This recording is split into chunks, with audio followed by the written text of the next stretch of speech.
नमस्कार, मेरा नाम है सुधीर और आप देखना शुरू कर चुके हैं द न्यूज आर्टिकल। इस वक्त सबसे ज्यादा ट्रेंड कर रहा है मामला, वो है आईएएस की भर्ती का। तो मैं आपको बता दूं, जिस तरीके से नरेंद्र मोदी ने पिछले दरवाजे से यानी जो है लेटरल एंट्री द्वारा वैकेंसी को भरने का प्लान बनाया, तो अब जो है मल्लिकार्जुन खड़गे ने पकड़ लिया है। वो लिखते हैं कि संविधान को तार तार करती भाजपा ने किया आरक्षण पर डबल वार। पहला, आज मोदी सरकार ने केंद्र में joint secretary, director and deputy secretary के कम से कम 45 पदों पर लेटरल एंट्री द्वारा भरने का विज्ञापन निकाला है। इसमें ST, SC, ST, OBC and EWS आरक्षण है। सोची समझी साजिश के तहत भाजपा जानबूझकर नौकरियों में ऐसी भर्ती कर रही है। दूसरा, यूपी में 69,000 सहायक शिक्षकों की नियुक्ति में आरक्षण घोटाले का अब हाई कोर्ट के फैसले से पर्दाफाश हो चुका है। श्री राहुल गांधी ने मार्च 2024 में दलित और पिछड़े के वर्ग में आरक्षण घोटाले में प्रधानमंत्री जी को एक पत्र लिखकर वंचित अभ्यर्थियों की आवाज उठाई थी। योगी सरकार ने अभ्यर्थियों से नासमझी करते हुए ये पद भरे थे, जिसमें दलित और पिछड़े का आरक्षण का संवैधानिक हक उससे छीना गया। अब हमें पता चला है कि भाजपा की सहयोगी दल की केंद्रीय मंत्री ने नौकरियों में आरक्षण पर हो रहे धांधली पर सरकार का ध्यान क्यों आकर्षक कराया था। भारत के संविधान में निहित आर्थिक, सामाजिक और राजनीतिक न्याय के प्रावधानों को पूर्णतः लागू करना आवश्यक है। कांग्रेस पार्टी इसके लिए सामाजिक न्याय के लिए जातिगत जनगणना की मांग कर रही है। तो ये मल्लिकार्जुन खड़गे लिख रहे हैं। और मोदी जी किस तरीके से एक आईएएस देश में बनता है, तो उसके लिए पहले उसको प्री एग्जाम देना पड़ता है, उसके बाद मेंस देना पड़ता है, उसके बाद इंटरव्यू देना पड़ता है, उसके बाद कहीं ना कहीं उसको एसडीएम के पद पे जाने को मिलता है। तो आप समझ सकते हैं ये तो बहुत बड़ा पद है। और ये लगभग में कोई भी आईएएस लगभग में 20 से 25 साल तक काम करता है अपने फील्ड में। उसके बाद उसको ये पद जो इसमें दिए गए हैं वो मिलते हैं। ज्वाइंट सेक्रेटरी, डायरेक्टर और डिप्टी सेक्रेटरी, ये पद कम से कम 15 साल के बाद या 20 साल के बाद उनको मिलते हैं। और इसमें सीधे सीधे नरेंद्र मोदी ने किस तरीके से आगे आने का मतलब जाने का रास्ता खोल दिया है, क्योंकि इसकी वजह पूरी है कि एससी और एसटी और ओबीसी के लोग वहां पर ना पहुंचे। ये सीधा मामला उधर झुकता हुआ दिखाई दे रहा है, क्योंकि इसमें आरक्षण, जब आईएएस की परीक्षा होती है तो उसमें आरक्षण दिया जाता है, लेकिन इसमें कोई आरक्षण नहीं है, ताकि इसमें बस सीधे सीधे भर्ती हो सके और सिर्फ उन लोगों की भर्ती हो जिसे सरकार यानी भारतीय जनता पार्टी जिसको चाहती है।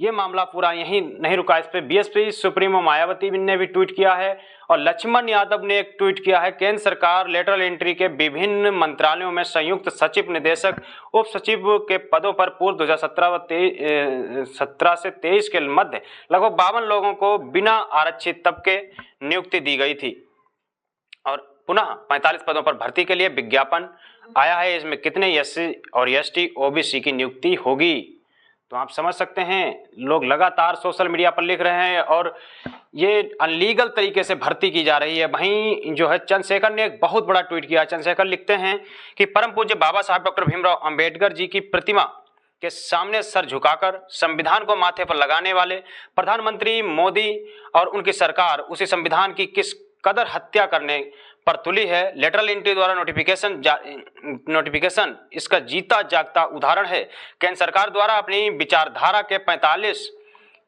लोगों को बिना कोई परीक्षा के लिए बैकडोर के मंत्रालयों में बैठने के लिए एक बार फिर से विज्ञापन निकाल दिया है, जिसमें किसी भी पद पर कोई आरक्षण नहीं है। लेटरल एंट्री के जरिए भरे जाने वाले इन पदों में 45 ज्वाइंट सेक्रेटरी, डायरेक्टर और डिप्टी सेक्रेटरी हैं। अगर यूपीएससी परीक्षा के माध्यम से इन 45 आईएएस और उसमें एससी एसटी वर्गों का आरक्षण होता, तो यानी 45 में तकरीबन 23 अभ्यर्थी दलित, पिछड़े, आदिवासी होते। इन वर्गों को चयनित होकर आते, लेकिन आरक्षण और संविधान के विरोधी केंद्र में भाजपा सरकार ने चोर दरवाजे से बैकडोर खास आज जातियों और विचारधारा के चहेते को मंत्रालयों में बैठाने का प्रबंध किया है। गौरतलब है कि इससे पहला मौका नहीं है। इससे पहले भी मोदी सरकार ने लेटरल एंट्री द्वारा लेटरल एंट्री के नाम पर एक विभिन्न मंत्रालयों में joint secretary, deputy secretary, director के पदों पर 2017 में 2023 के बीच लगभग 52 जो है नियुक्तियां कर चुकी है। आरक्षण नहीं दिया गया। बिना परीक्षा सीधे राजनीतिक सरफरोशी के चलते हुए नियुक्ति मिल गई। अब एक बार फिर से 45 पदों पर विज्ञापन आया है, इसलिए ये कहा जा सकता है कि इन पदों को घोषित योग्यता के लिए अभ्यर्थी संघ से जुड़ा हो और राजनीतिक तौर पर वह भाजपा के लिए काम करता हो। ये लगातार सोशल मीडिया पर चंद्रशेखर आजाद बने हुए हैं और लगातार प्रतिक्रियाएं अपनी अपनी दे रहे हैं। और बसपा सुप्रीमो ने भी बहुत बड़ा ट्वीट कर दिया है। बसपा सुप्रीमो लिखते हैं कि केंद्र सरकार में सचिव, निदेशक और उप सचिव के 45 उच्च पदों पर सीधी भर्ती का निर्णय सही नहीं है, क्योंकि सीधी भर्ती के माध्यम से नीचे के तबकों पर कार्य कर रहे कर्मचारियों पर पदोन्नति के से लाभ से वंचित रहना पड़ जाएगा। मतलब जो एसडीएम, जो डीएम, जो बड़ी लेवल पर मतलब डीएम के पद पर भी हैं, उनको नहीं लिया जाएगा। तो उन लोगों का प्रमोशन कैसे होगा जब आप इस तरीके से भर्ती कर लेंगे? जो व्यक्ति अयोग्य नहीं होगा आप उसको भर्ती कर लेंगे, जिसने उस फील्ड में काम नहीं किया आप उसको भर्ती कर लेंगे।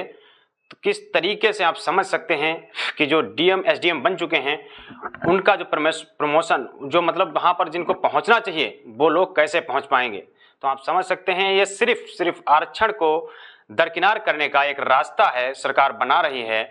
और इस तरीके से ये भर्ती होती हैं, इसमें कहीं ना कहीं ये आरक्षण को बिल्कुल जो एससी एसटी ओबीसी के लोग हैं उनको आरक्षण देना नहीं चाहते हैं, उन लोगों की एंट्री यहाँ पर होने नहीं देना चाहते हैं।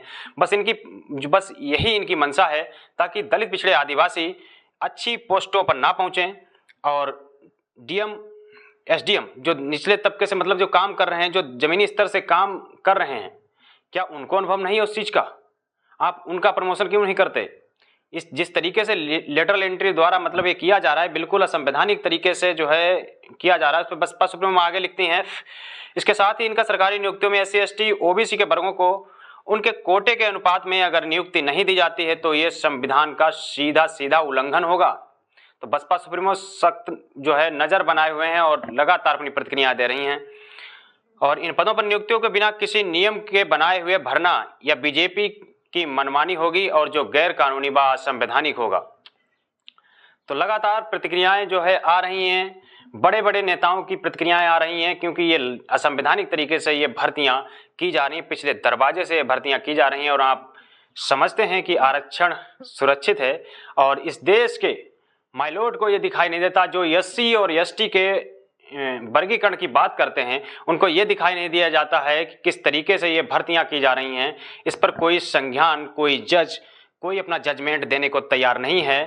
तो किस तरीके से ये जो है सरकार ये रणनीति खेल रही है ताकि इसमें दलित, पिछड़े, आदिवासी को कहीं भी आरक्षण के बदले कोई जॉब ना मिले और वो अच्छे पदों पर ना पहुंचें।